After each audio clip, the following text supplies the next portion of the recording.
Let's start with attachment styles, because I know that's something that you talk about extensively that has a major impact on our relationships. So please, let's talk about that. Absolutely. Yes. Understanding your attachment style can be an absolute game changer for your relationships. I always tell my clients that knowing your attachment style is like having the missing piece to the dating puzzle. Once you really understand your own attachment style and how it's showing up in your relationships, it can change everything for you, and dating can become so much more enjoyable. So I'm happy to go into the history of attachment theory and each style. Attachment theory started out in the 1950s with John Bowlby and Mary Ainsworth. They were originally studying attachment styles with the parent child dynamic. And then as time has gone on, attachment theory has actually been applied to obviously romantic relationships, but the workplace, your friendships, relationships with money, any relationship that you have, attachment theory can be applied. But what is important to know is that there are four styles: anxious attachment, avoidant attachment, disorganized attachment style, and then secure. What do these attachment styles cover? Where's the focus here if you're studying attachment style? Yeah, so your attachment style helps you understand what you do in relationships, essentially, how you form and create bonds and how you maintain bonds. And it can really help you understand why you do what you do in relationships. And I'll give you kind of an overview of the styles. We have anxious attachment.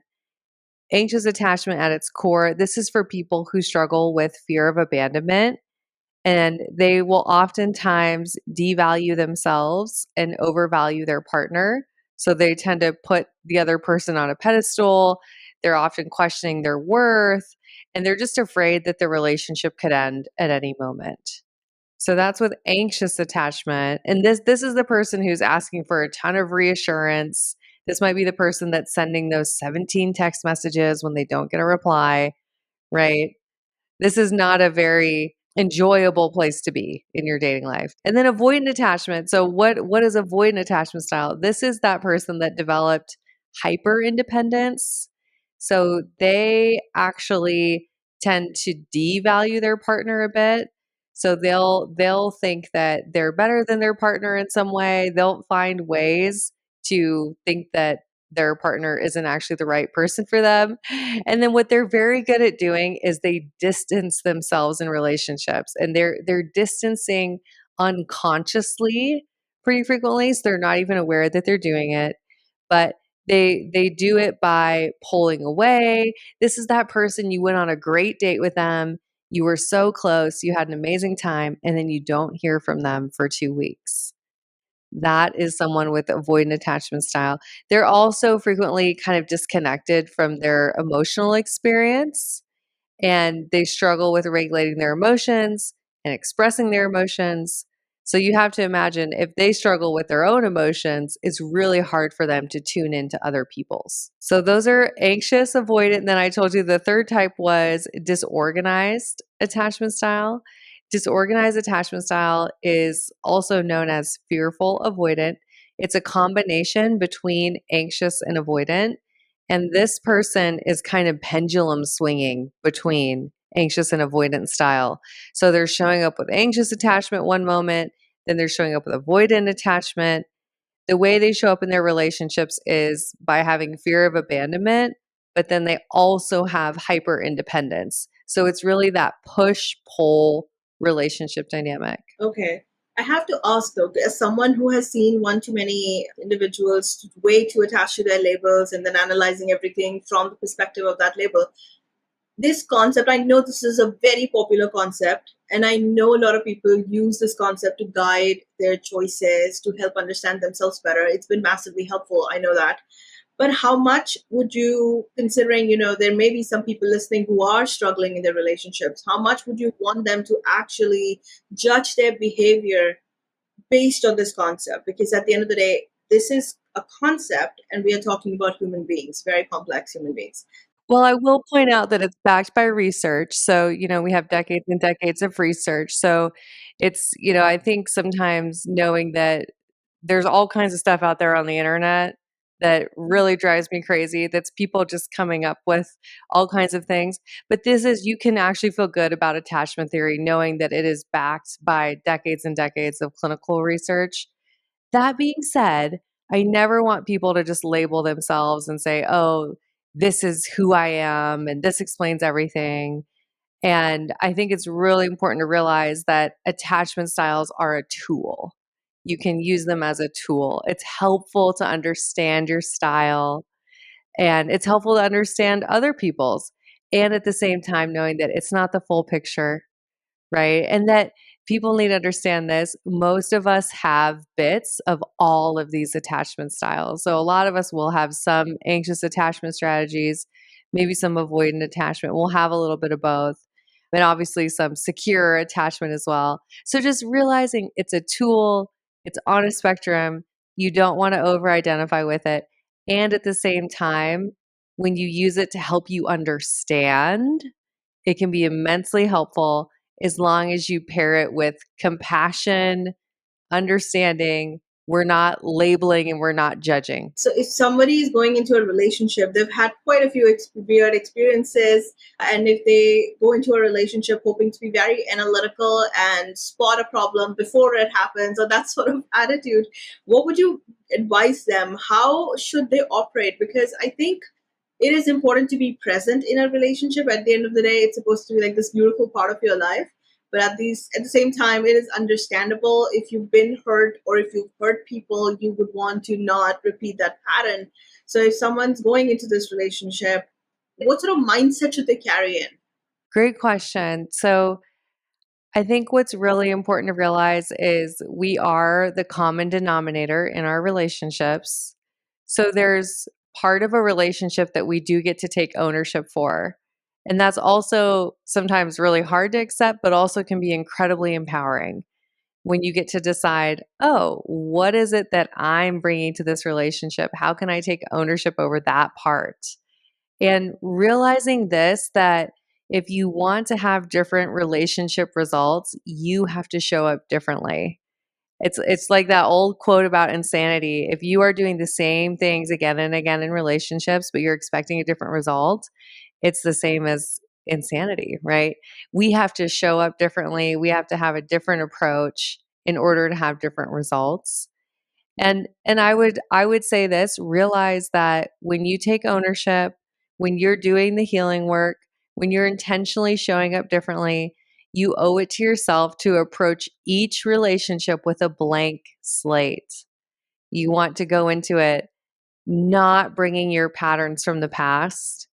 And that's actually one of the reasons why I do the work I do inside of the program I have is I help women let go of their past because so many people are just taking their past relationship experiences and they're projecting them on their current dating life. So you owe it to yourself when you're healing, when you're doing the work and you're showing up differently, you have to approach your new relationships with a blank slate and not bring your past relational trauma into your present day relationship. Is there anything you can share that can help you do that? Because how do we park the baggage at the door before we step into a relationship? Because if someone has had negative experiences, it's bound to impact how they behave in the next one. It's probably going to make you more suspicious, more guarded, a lot of issues, I'm guessing. Also, I would want to know the time period you think is ideal between two relationships. Like if one relationship ends and it ends badly, do you have any advice around the sort of time period there should be before you go into another relationship? Those are both great questions and I'm going to back up just a little bit because I think this is important to explain that there's something called repetition compulsion. This doesn't get talked about enough. Two words, repetition, something that's repeating, compulsion, something that is just happening unconsciously without our control. This happens in our relationships. What it is we take our childhood relationship dynamics, our unfinished business from childhood. Let's say you had a father who was not emotionally available for you and you wanted obviously to earn his love, but it didn't happen, just as an example. What can happen then is in your adult romantic relationships, you are seeking partners who are emotionally unavailable, who then co create that same exact relationship dynamic that you had in childhood. And the brain is hoping that this time you will get a different result. So you're wanting to recreate the same dynamic with the brain's unconscious wish that this time it would end differently.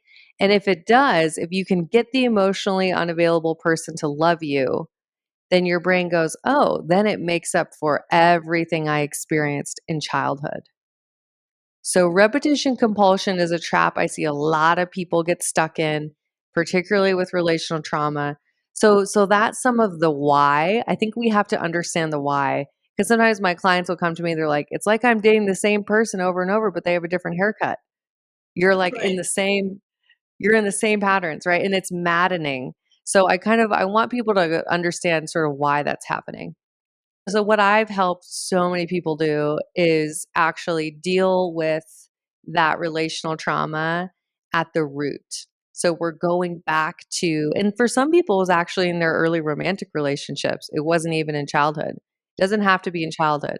This could have occurred at some point in your relationship development, but we go back to the root of the trauma and we process it directly for who it's meant for.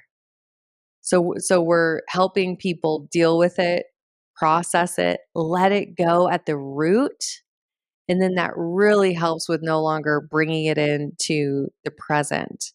Something that your audience they could try out. I really recommend getting help. I think this is really hard to do on your own just because it's so emotional.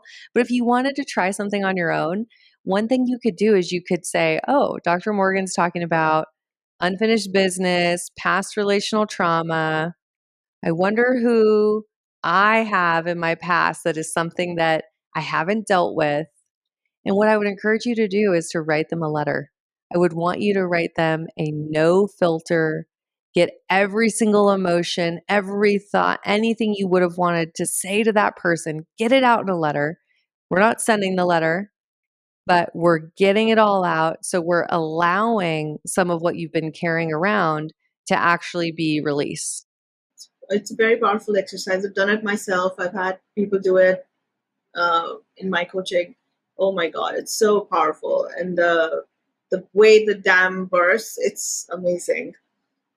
Yes. And then what's so wonderful is okay, then you're no longer making present day decisions in your relationships. Those are no longer being impacted by your past experiences, right? And obviously, there's so much more there about how we show up differently. I think one of the things I have people do too is just get really intentional about what do you want your dating life to be like? How do you want to feel? What would an ideal dating timeline look like for you? Not necessarily in actual time, but what does it look like to date you? Like, what would that ideally be? And just have you imagine it and come up with a narrative.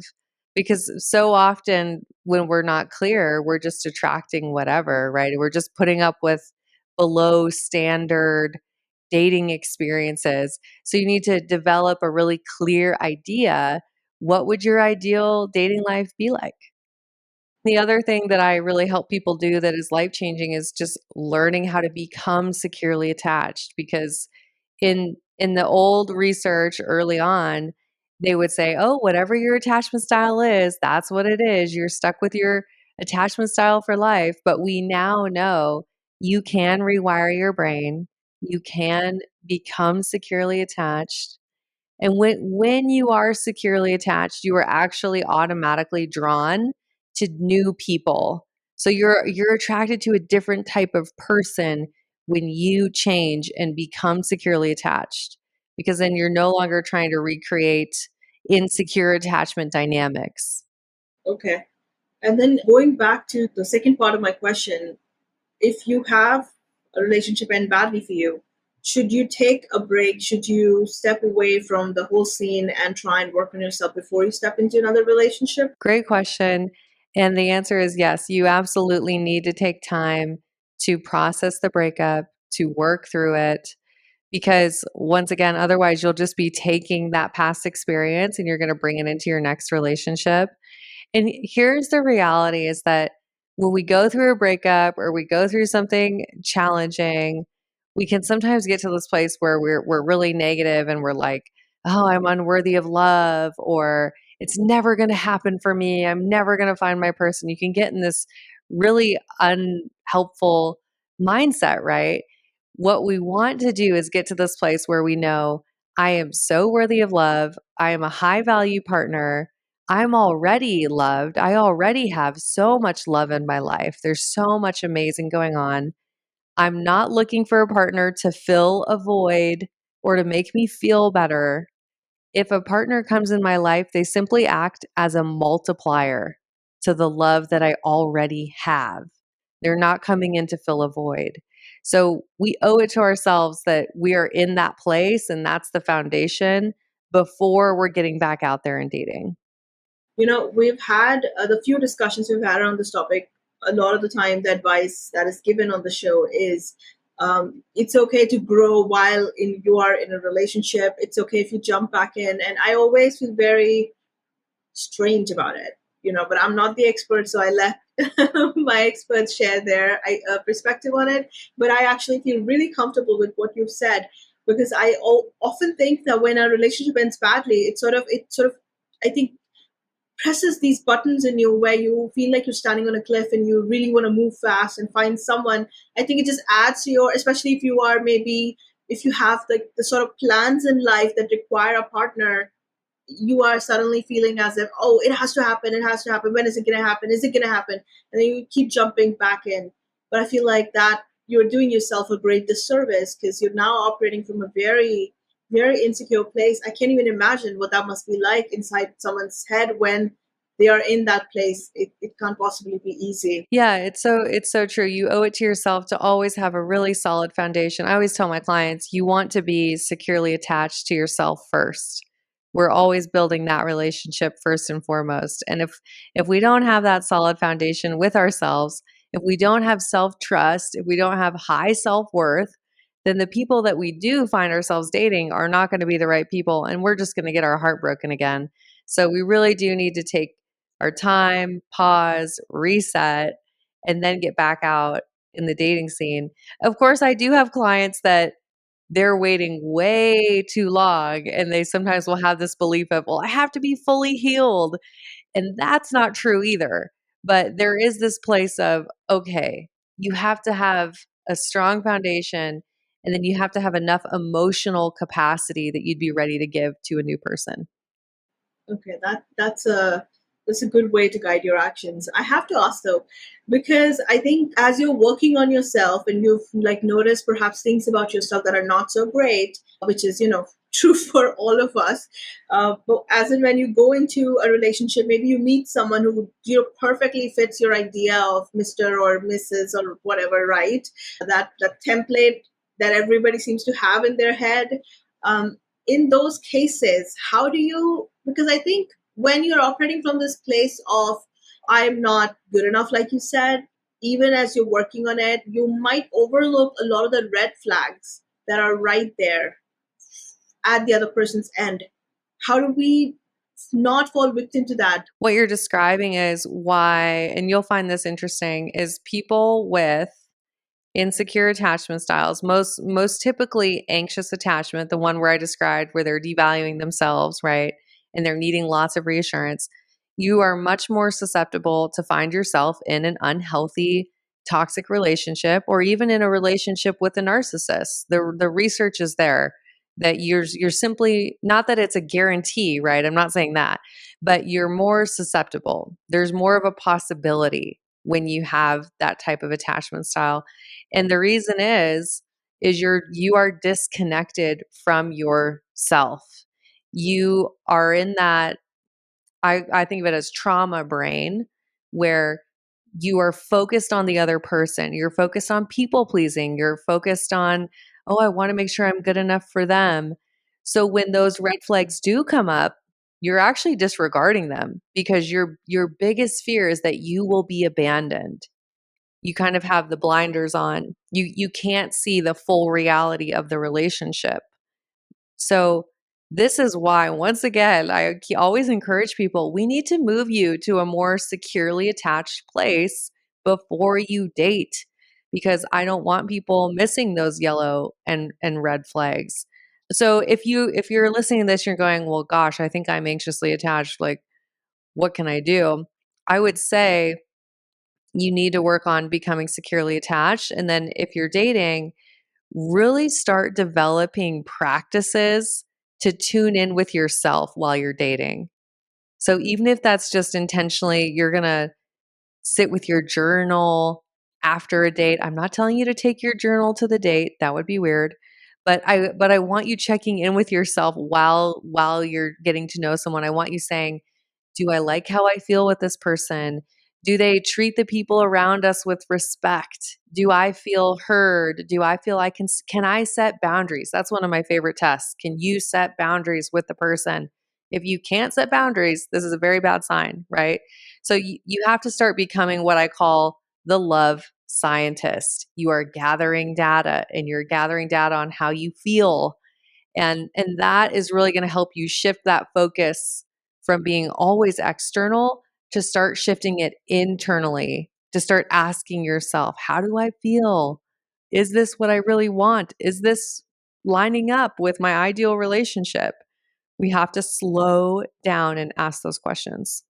What about when a lot of your relationship is happening on cell phones and on social media? So even though I am someone that I'm pro dating apps, I'm pro online, etc. I think it's wonderful. I will say this, you don't build relationships with people online. Those are pseudo relationships. Those are not real relationships. Even if I don't care if you're looking at somebody's Instagram, you're actually not getting to know the person. I think we can all admit that. It's not a real representation of who someone is. So this is why I'm a fan of, okay, dating apps, social media, it can be great for what I like to call opportunity creation. So these are tools for, oh, I'm meeting someone, right? I met someone. It's an opportunity. But if we want to actually build a real relationship, this requires phone calls, in person dates, FaceTime. We need to have real human connection.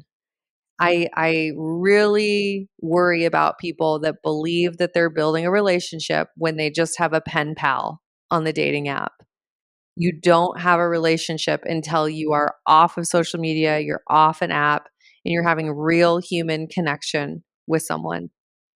People who ghost others, what would you want to say to them? Because the first time I heard about ghosting was when a friend was like, and this might be triggering to some people, but one of our friends ended up having a very bad mental episode because they were ghosted.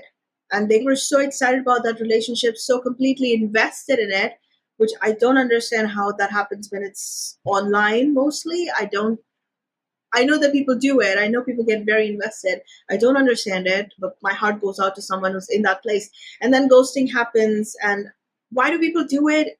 Can you share some insight with us? And how do you respond to it when you're at the receiving end of it?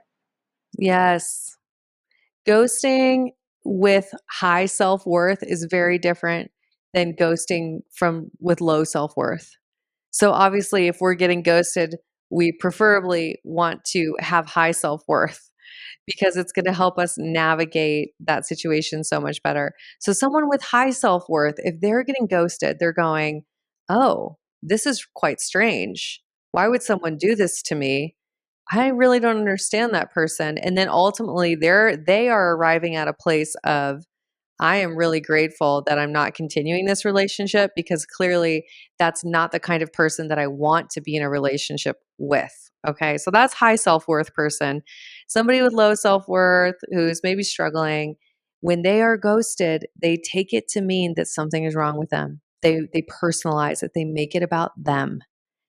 So they think, oh my gosh, did I say something wrong? They analyze the conversations. They go through the conversations a million times looking for something they said wrong. They're spiraling, right? And they have made it be about them. So, one of the best things I would tell someone is you have to realize this is not about you. When someone is ghosting you, this is what it says. It says, I don't have capacity to have tough conversations. I don't have emotional capacity to navigate tough conversations. I could hypothesize about why. Maybe they have avoidant attachment style. Maybe they themselves are experiencing a mental health concern and they simply don't have emotional capacity to communicate. Maybe they have a narcissistic personality disorder and they don't communicate well with other people. It doesn't do you any good to try to figure out why. All you really need to know is they don't have the ability to have tough conversations. And then I want you to remind yourself you don't want to be with someone that can't have tough conversations. You're in your ideal partnership, you want someone where those kinds of tough conversations, maybe where there's emotions or difficult things are coming up, that's just a normal part of your relationship and you can navigate it with ease. Both people can feel heard, so by someone ghosting you, they are giving you the ultimate sign that that really truly is not the person that you would want to end up with. Yeah, that helps me understand this whole scenario because yeah, if I think most people are just so tired these days. Like there's a lot of emotional fatigue doing the rounds, so it actually makes sense that it's shitty way to behave. It's not great to do that. I mean, we're all adults. I'm guessing adults are the ones having relationships, so probably shouldn't do this, even if you know your plate is full. But sometimes I'm guessing you're right. Sometimes you just don't have the capacity. One more thing, and you're gonna keel over, I think. So yeah, Right. People go through that. And I think I want to just shout out to people who are the ones that did the ghosting. I guarantee you that some of those people are listening to this show. And I just want you to know you're not a bad person. You're not a bad person. You didn't have the emotional capacity to communicate, and it's okay. You can forgive yourself. And you might say, well, hey, if this happens again, maybe I want to do it differently next time because I don't want to hurt people. But we also need to just have forgiveness and understanding. And once again, just not make it mean something bigger than it is. how do you mean? It's not that if someone ghosts someone else, they're not a terrible person. I don't want people to internalize that belief about themselves. It just means that they weren't able to show up and communicate well. And there's all kinds of reasons as to why that could be. Yeah. Yeah, that makes sense. Of course, it goes back to you are not a bad person. You did a bad thing. You learn from it. You hopefully grow from Yes. it. Yeah, but if you keep doing it, then yeah, maybe like you said, maybe that. So Right. The goal is to have compassion. When we have compassion, then we change. If we judge ourselves, we keep doing the same thing over and over. So give yourself compassion and then say, "Okay, how do I not do this again because it's hurtful?"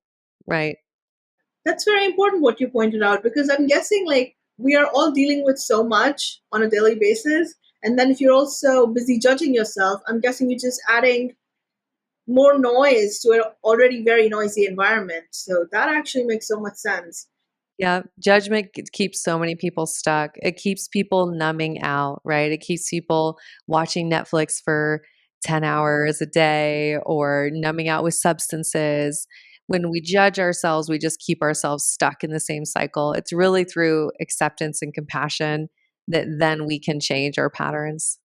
Now, if things are going well for you, and I would often hear people talk about the butterflies, feeling so like you're in a beautiful journey and you just want to keep going and keep going. And it's all very nice and lovely to hear that when that happens. I think it's a lovely place to be. But how do you make sure that you're not losing yourself completely in that relationship? This is where a very important term comes up, and it's called relationship pacing. We want to pace our emotional investment. I always let people know that you have to think about that this person is earning your emotional investment and earning your vulnerability. I use the metaphor of getting into a pool. Okay. So, you know how when you get into a pool, there's the 2 feet, 4 feet, 5 feet, 6 feet, 9 feet, 10 feet deep. It gets progressively deeper, right? When we are pacing a relationship, we have to be very aware of okay, where are both of us in the pool? If I have one person, the person I'm dating, let's say they've just dipped their toe in, they're not actually sure they want to be in a relationship, but I'm all the way in the 9 feet deep and I'm all in and I'm ready to go get married tomorrow. That is a very imbalanced, unhealthy emotional investment. So I have to be thinking about, okay, what is the data? What do I know about this person? And is the pacing of the emotional investment, is it matching up? And then one thing I'll just add this is that you want to be thinking about, do I feel emotionally safe with this person? The more emotionally safe I feel, then that means the more I can invest. What a lot of people do is they don't have enough data. They don't know how somebody responds when they've had a tough day at work. They don't know how somebody navigates conflict. They don't know what happens when they try to set a boundary. And when you, once again, the scientist approach, you're gathering all the data and you want to have good data before you're investing emotionally, just like the stock market. Would you go throw all your life savings into one stock? You wouldn't. You would want to gather some data. You want to do some research. You want to see how it performs a little bit over time. So think about this is your energy, it's your emotional investment, even more valuable than money. We need to be really doing our homework and our research before we're diving all in. Okay, this is a weird question, but so far as relationship pacing is concerned, or you're just deepening the emotional connection, is there a way for you to judge how the relationship is going? Can you have milestones? Can you, like, for example, as you as a person when you were growing up, like when you take your first solo trip to maybe like a weekend, for a weekend, you are like, okay, I'm a grown up now. The first time you make an investment completely on your own without help, that tells you, okay, now I can trust myself even more. Stuff like that. Can that happen in a relationship as well? Yes, it does. And what I really encourage my clients to do is to not be so analytical that you're looking for all those pieces. Because I know I have so many smart people that I get to work with and they, just like you, right? It's like they want to understand everything and they would love to have all the milestones. But really you want to be able to be really present in the relationship. So obviously, yes, you want to note those things. Even I would celebrate your first healthy conflict. That would be one of the best milestones that you could have is you had an argument, it was healthy, you worked through it, you got to the other side, right? Like that's a data point to look out for. How do we navigate conflict? And of course, there's other ones as well. Okay. But would you say, like, if XY thing has happened in your relationship, that is a sign, like, one person is moving too fast, one person is moving at a maybe a perhaps a more balanced pace. In those cases, like, how often, like in comedy shows, you would see something like this one person is saying, let's move in together, and the person's like, we have never even had a fight. How would we know whether we can live together? Something like that. So can you use those, like, those milestones to guide you whether you're in a place where your relationship is actually moving as deeply as your emotions are? Hmm. Yeah, I think it's fair. And this is one of the things I talk about is reality testing, where you are coming back to that journal and you're going, okay, what do I really know about this person? How much time have I really spent with them? Oh, I've only been on 3 dates with them. It's probably not time to move in together, right? So I do recommend doing reality testing where you look at what has actually taken place in the relationship. And then you can do this test. If my friend came to me and they told me that these are the things they've experienced, what would I think about the emotional investment, right? So, like, try to take yourself out of it, look at it as a third party, and then get a sense of, okay, well, how serious could I be about this person? I think that's a helpful exercise. Okay. And then this one question that I always have whenever I see like documentaries on Netflix, when I'm sure you know how freaky some of those documentaries are, they can really scare you off the whole thing. So sometimes when you see those stories unfold, you think to yourself, how did this person not see this coming? It was like signs were always there.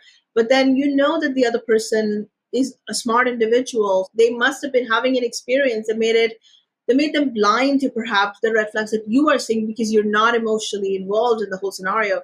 So in those cases, again, with the relationship pacing, with managing your emotions, considering, all the people that you worked with, when you see cases like that where things have really gone to shit, like really bad, is there a way for us to invest emotionally, give ourselves to our partner, and still manage to protect ourselves? Can that be done?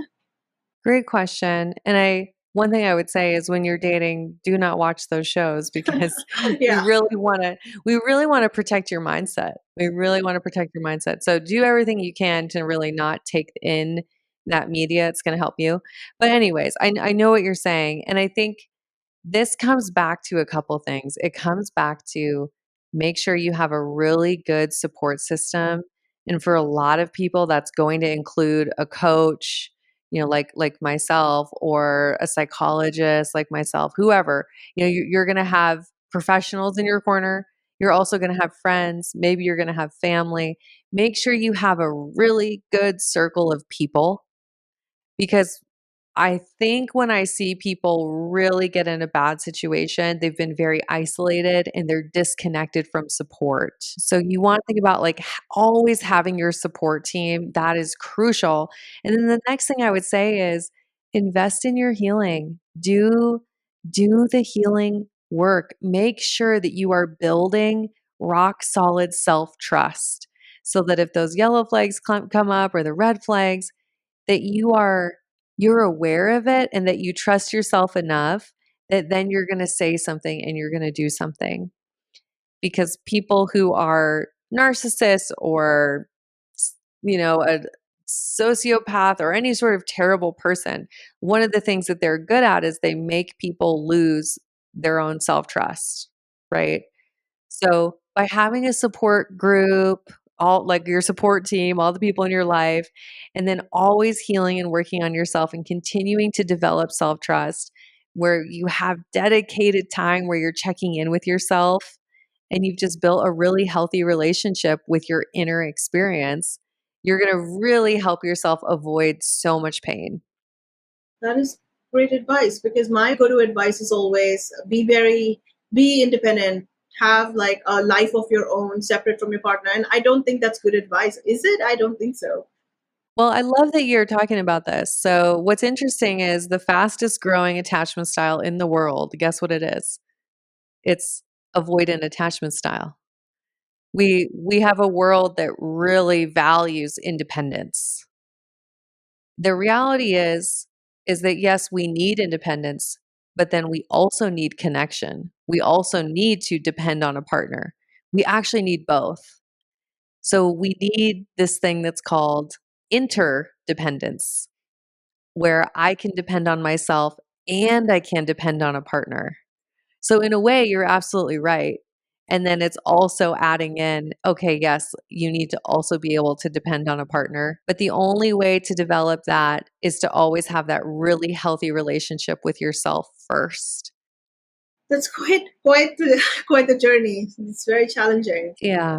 And in a world that really celebrates hyper independence, it can almost feel like a rebellion to say, no, I want to cultivate relationships. I want to be connected to people. I want to depend on people, right? And I think once again, it's just that beautiful awareness that we get to have both. My partner and I, we're getting married next year. We've been together over 3 years. Lucky him, he has a psychologist and a relationship expert as his fiance. Okay. But one of the things we're very intentional about is we have quality time together, and we are really, really careful about our quality time. We have a weekly meeting about our relationship. So, yes, we do all of that. But then we also do something called solo Saturdays, where we go and do our own thing on Saturdays. I'm going with my friends, he's going to do whatever he wants. And that's just something that early on in our relationship, it's part of our relationship culture of yes, we value the relationship, but we also value our relationship with ourselves. Both of those things are important. I think the online conversations are great and helpful, but I also think that they sort of confuse people, because we see a lot of division. There are two camps, where there's one that believes that, oh, let's go back to the traditional way of things. It's okay for women to depend on their men. It's okay for them to be stay at home moms and trust their partner to take care of them. And Sure, there's beauty to that, and then there's the other where women, perhaps they come from both broken homes, or they've had really traumatic experiences where the relationship blew up in their faces and they were left with nothing, and then they had to rebuild their lives. I think it's sort of, when you are navigating the dating world, it becomes very difficult when you have both those voices in your head for you to pick a side, knowing the consequences of what would happen when things go wrong. And I think then making a choice for yourself, I think that's very, especially if you grew up with this idea, watching your mom be an awesome mom, and then thinking to yourself, someday I'm going to be a full-time mom, I'm going to take care of my kids, be there for them all the time. But then you have all of these voices that make it, again, the documentaries also that really freak you out and that make you wonder, oh shit, what if this happens, what am I going to do then? And I don't know how to navigate that. One of the things I would say is we have to be really careful that we don't use our parents as models. For most of us, that's not a good idea because there was something that wasn't what we really wanted. So it's really important to be intentional about the models that you're picking for relationships. And you're absolutely right that part of the reason avoidant attachment's growing and the hyper independence movement in women is growing, especially, is because a lot of us saw moms that had experiences that were not good, where they were forced to be independent, doing everything on their own, and they were strong, strong women. Like we always hear this, and a lot of people learned, okay, that's how I should be.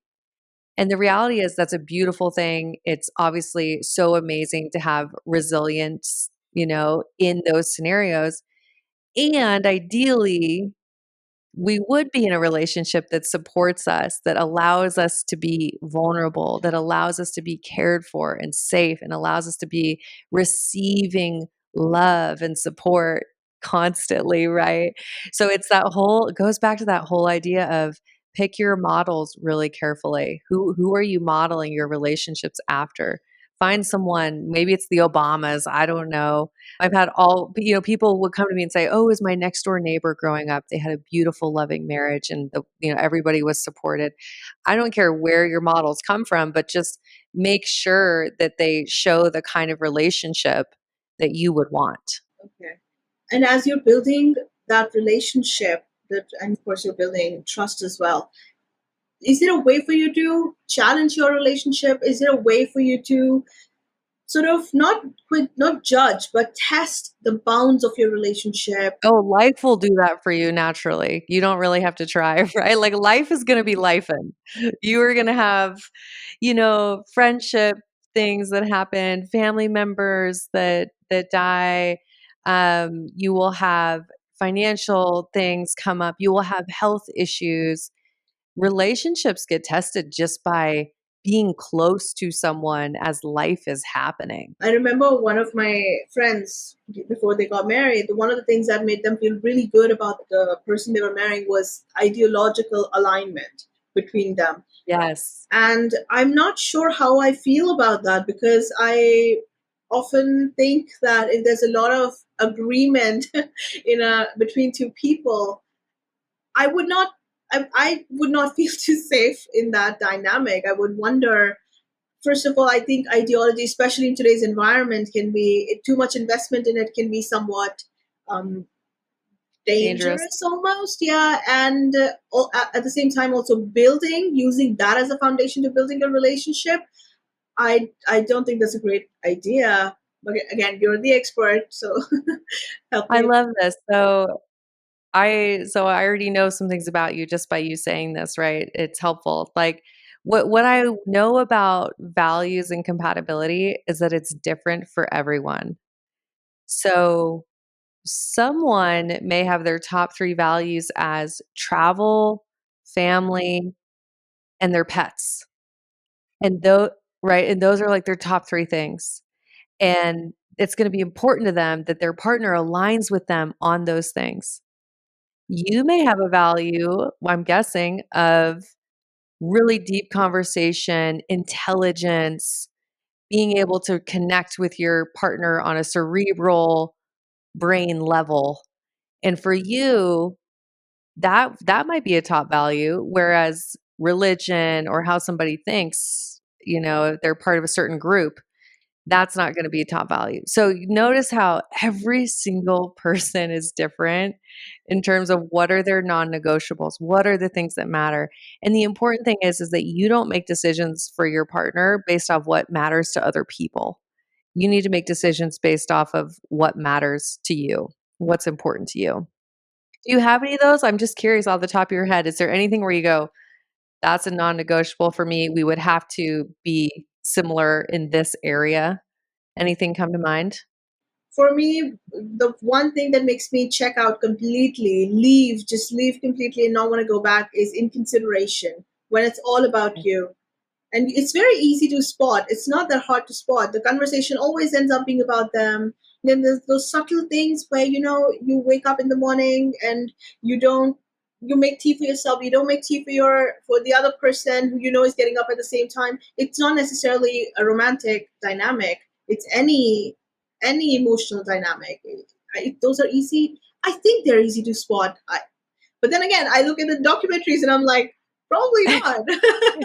That's not a top value for everyone. So that's very good that you have that awareness that thoughtfulness, kindness, those are really important to you and you would want the same in a partner. So I think anybody listening, you should take time to just think about what are your top 3 to 5 core things that you would really want in a partner. And once again, for me, travel is like number 10 on my list. So I don't need my partner to feel the same way that I do about travel.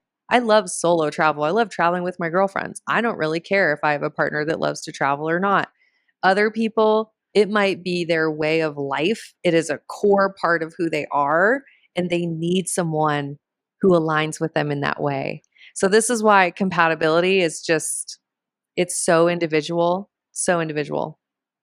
This makes a lot of sense because we do this kind of work for our careers. We do this kind of work when we start investing money. We decide what our boundaries are, what our non-negotiables, and what our safety nets are. So I think this makes a lot of sense. But as you're doing this work and you're communicating, I think this sounds a lot like you're setting boundaries with yourself as well, not just setting boundaries for the other person, but yourself.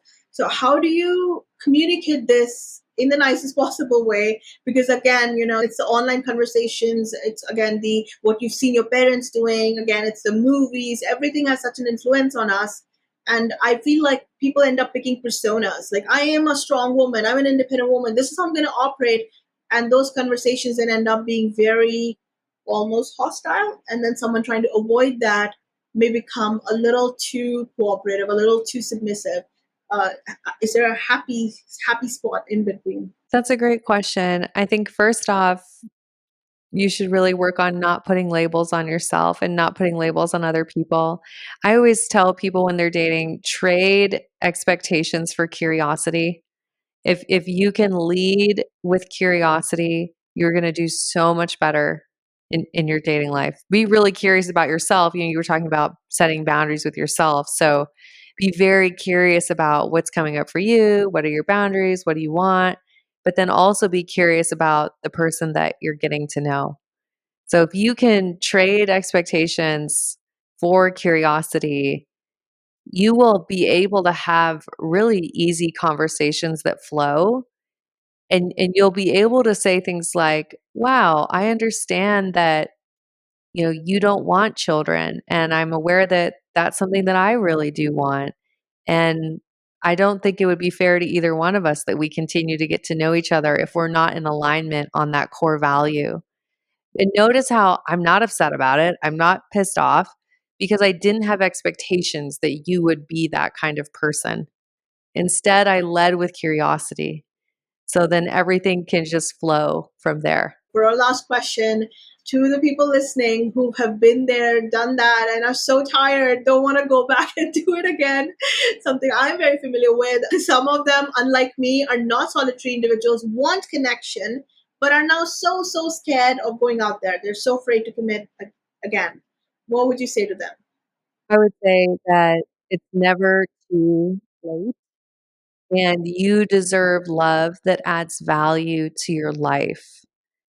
Most people who are so frustrated, you're in this place where you've associated love with pain. Love equals pain. But what I need you to realize is love, actually, when it's healthy, adds so much value and is a multiplier of joy in your life. So knowing that you deserve that, that it's available to you, and that it's never too late. Beautiful. Anything you want to direct my listeners to that can potentially help them in this journey? I would say, honestly, my podcast, the Let's Get Vulnerable podcast, we have over 470 plus episodes, most of them on attachment theory and using attachment styles to really help you become securely attached and attract the love you deserve. So go check out the podcast. There's just so much information there. I think you'll really love it. And I'm on Instagram as well at Dr. Morgan Coaching on Instagram. As always, those links are going to be in the episode description. So we've reached the end of this video. Thank you so much for watching and for sharing your time with me. The video description will have the link to all the resources mentioned during the conversation.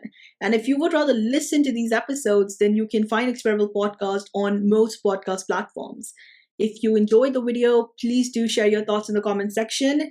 And if you want to watch more, subscribe to the channel, please, and do hit the notification bell.